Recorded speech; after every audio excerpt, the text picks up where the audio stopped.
جیسے صحابہ کرام نے محنت فرمائی، نکل گئے اللہ کے راستے میں، محنت کی، جان اور مال اور اوقات کی قربانی دی، کہاں کہاں گئے آج ہم سوچ بھی نہیں سکتے۔ مولانا احسان صاحب کی جماعت گئی چین 84 کے اندر، اور فرمانے لگے کہ وہاں کینٹون کے اندر مسجد ہمیں نظر ملی، اور اس وقت 84 میں 5000 مسلمان خاندانوں آباد تھے وہاں پر اس مسجد کے اطراف میں۔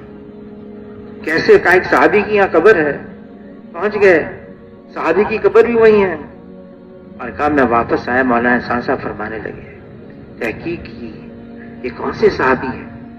پتا چلا یہ وہ صحابی ہیں جو حضور کی زندگی میں ہی نکل گئے، سمندر کے راستے سے چین پہنچ گئے، محنت کی، اور پھر خیال ہوا اب واپس مدینے جا کے حضور سے ملاقات کریں۔ راستے میں ایک بندرگاہ، وہاں اطلاع ملی کہ حضور تو دنیا سے پردہ فرما گئے۔ خیال آیا کہ اب واپس جا کے کیا کرنا ہے، لوٹے چین کے اندر، پھر گئے، پھر محنت کی، اور وہیں ان کی قبر بنی۔ اور 84 میں وہ مسجد جو بنائی تھی ترکوں نے دوبارہ نئے سرے سے بنائی۔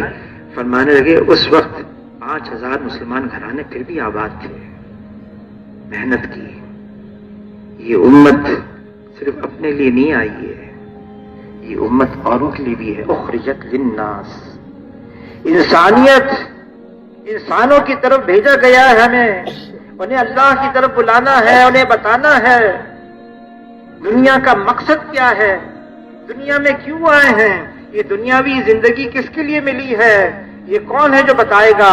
اب حضور صلی اللہ علیہ وسلم کے بعد کوئی نیا نبی آنے والا نہیں ہے، ساری ذمہ داری اس امت کی ہے، امت کے ایک ایک فرد کے لیے، کوئی ہو، مرد ہو یا عورت ہو، بوڑھا ہو یا جوان ہو، عالم ہو یا غیر عالم ہو، سب کے ذمہ یہ بات ہے کہ اس دین کو ساری دنیا کے اندر عام کرنا ہے۔ اگر ایک آیت بھی آتی ہے اس کو بھی دوسروں تک پہنچانا ہے، یہ ہماری ذمہ داری، ہمارا کام ہے۔ اللہ نے ہمارے لیے جو قرآن پاک میں لفظ استعمال کیا اس امت کے لیے، امت کے فرد کے لیے، هو اجتباکم، اللہ نے ہمارا چناؤ کیا ہے تمام انسانوں میں سے، تاکہ ہم حضور صلی اللہ علیہ وسلم کے امتی بنیں، اور اس کام کے لیے، اس مقصد کے لیے یہ بہترین امت ہے۔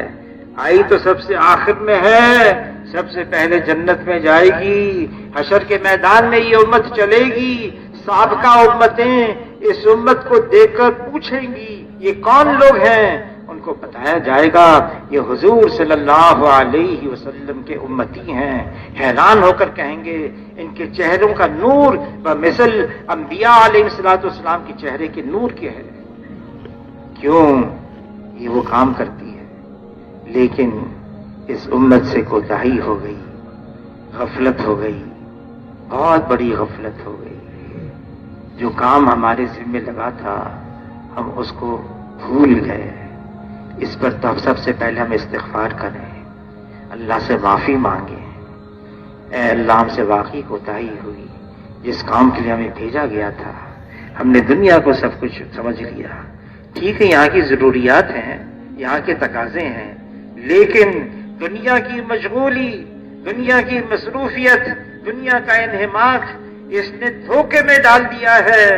ہم دنیا کے لیے نہیں آئے، یہ دنیا تو ہمارے لیے بنی گئی تھی لیکن ہمیں بنایا آخرت کے لیے۔ الدنیا خلقت لکم وانکم خلقتم للآخرہ، دنیا ہمارے لیے، ہم آخرت کے لیے۔ اس کے لیے جیسے صحابہ کرام نکل گئے اللہ کے راستے میں، جان اور مال اور اوقات کی قربانی دی، ایسی ہمیں بھی جانا ہے، مال کی بھی جان کی بھی قربانی۔ یہ عجیب بات ہے، مال بھی کہیں اور لگ رہا ہے، جان بھی کہیں اور لگ رہی ہے، اور ہم اس دھوکے میں پڑے ہوئے ہیں۔ مسلمان ہیں، اللہ نے ہمارے مال کو اور جان کو جنت کے بدلے میں خرید کیا ہے۔ اب یہ مال ہمارا نہیں، یہ جان ہماری نہیں، یہ اللہ کی دی ہوئی امانت ہے، اس کو دین کے لیے استعمال کرنا ہے اور دین پر لگانا ہے۔ صحابہ کرام نے کیسے لگایا؟ ابھی ہم ترکی گئے تھے، استنبول کے اندر صحابی کی قبر ابو ایوب انصاری رضی اللہ تعالی، تحقیق ہوئی کب آئی ہے؟ اوہو کس زمانے میں آئے جب راستوں کا بھی پتہ نہیں، نہ سامان سفر کچھ، نہ راستوں کا کچھ پتہ، اور سواریاں بھی ایسی نہیں ہیں، اور راستے میں موت کا بھی وقت آ گیا۔ جب انتقال ہونے لگا ابو ایوب انصاری رضی اللہ عنہ، 90 سال سے زیادہ عمر ان کی، تو وصیت کی جہاں میری موت آئے وہاں مجھے دفنانا نہیں، بلکہ جہاں تک میری لاش کو لے جا سکو، میری میت کو جہاں تک لے جا سکو وہاں تک لے جانا۔ کیوں؟ تاکہ حشر کے میدان میں اللہ کے سامنے کہہ سکوں اے اللہ زندہ تھا تیرے راستے میں پھرتا رہا، موت آ گئی تو میری لاش بھی تیرے راستے میں پھرتی رہی۔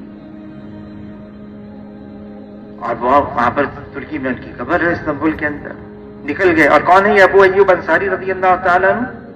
میزبان رسول ہیں، مدینے کے رہنے والے ہیں، انصار مدینہ میں سے ہیں۔ قبر کہاں ہے؟ ترکی استنبول کے اندر۔ بلال رضی اللہ تعالیٰ عنہ مسجد نبوی کے مؤذن ہیں، سفر حضر کے ساتھی ہیں۔ قبر کہاں ہے؟ دمشق کے اندر ہے۔ نکل گئے، پھیل گئے، اور ایسی امت کی گاڑی کو دھکا لگایا کہ اب تک یہ گاڑی چل رہی ہے۔ یہ صحابہ اکرام کی محنت کا نتیجہ ہے۔ وہ تو نکل گئے، ہمارے لیے آسانی ہے۔ شیخ الحدیث مولانا زکریا صاحب رحمۃ اللہ علیہ نے لکھا ہے اگر اس وقت کی یہ امت کا یہ حصہ صحابہ اکرام کا صرف 10واں حصہ کر، 10واں بس، اللہ ہمارے ساتھ وہ معاملہ کریں جو اللہ نے صحابہ کرام کے ساتھ کیا، صرف 10واں حصہ کرنا۔ نکل گئے جان دینے کے لیے، ہم 4 مہینے کے لیے، 40 دن کے لیے، کچھ اوقات کے لیے اللہ کے راستے میں۔ اب یہ جو کراچی کا اجتماع بھی آ رہا ہے، یہ کراچی کا اجتماع یہ ہے اسی لیے اپنی محنت کو بڑھانے کے لیے۔ ہمیں جو حضرات نے ہدف دیا ہے 4000 جماعتیں دینی ہیں، 30 جماعتیں ملکوں کے لیے، 30 جماعتیں اندرون سال کے لیے، یہ سارا اہداف اس لیے ہے ہم اپنی محنت کو بڑھائیں، روزانہ کی محنت۔ اور پھر جب سے یہ اجتماع تاریخ طے ہوئی ہے، جب سے ہمیں جماعتیں نکالنی ہیں، یہ نکالنا بہت ضروری ہے جماعتوں کو۔ مولانا الیاس صاحب رحمۃ اللہ علیہ کے پاس ایک بہت بڑے عالم آئے، آپ نے جو تبلیغ کا کام شروع کیا ہے نا، میں بھی اس کو سیکھنا چاہتا ہوں۔ تو مولانا الیاس صاحب رحمۃ اللہ علیہ فرمانے لگے یہ تبلیغ کا کام سیکھنا کوئی مشکل نہیں ہے، دیکھو سامنے وہ جو قاری جی حافظ جی بیٹھے نا، ان کے پاس جاؤ، ان کو 3 دن کے لیے جماعت میں نکلنے کے لیے تیار کرو۔ وہ گئے، دیکھا وہ جو حافظ جی تھے نا وہ تو نابینا ہے، لیکن پہنچ گئے ان کے پاس، کیا حضرت جی فرما رہے ہیں آپ کو 3 دن کے لیے جماعت میں جانا ہے؟ کہا حضرت جی فرما رہے ہیں؟ ہاں، تو میں تیار ہوں۔ واپس آئے، کہا حضرت وہ تو تیار ہو گئے 3 دن کے لیے۔ دیکھا تبلیغ سیکھ لیا آپ نے؟ مولانا الیاس صاحب فرمائیں گے تم نے تبلیغ سیکھ لی، تم نے تیار کر لیا جماعت میں نکلنے کے لیے۔